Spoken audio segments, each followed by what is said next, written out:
katika maisha ambayo ilikuwa nguvu. Hii katika ndani mwake kulikuwa na uishi. Ndio kwa hayo maji ilikuwa inatiririka ndani ya maji. Hiyo maji ilikuwa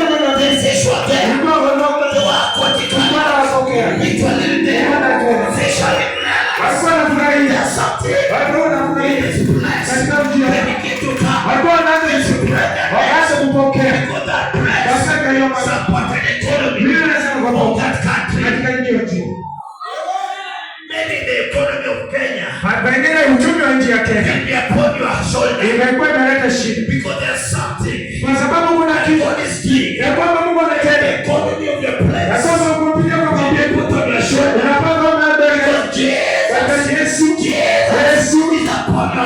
ndani maisha yako. Amen.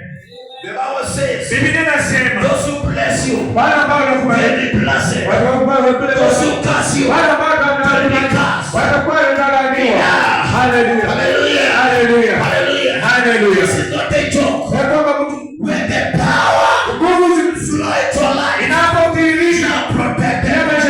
When the power flow into your life, inapotiririsha the past is gone.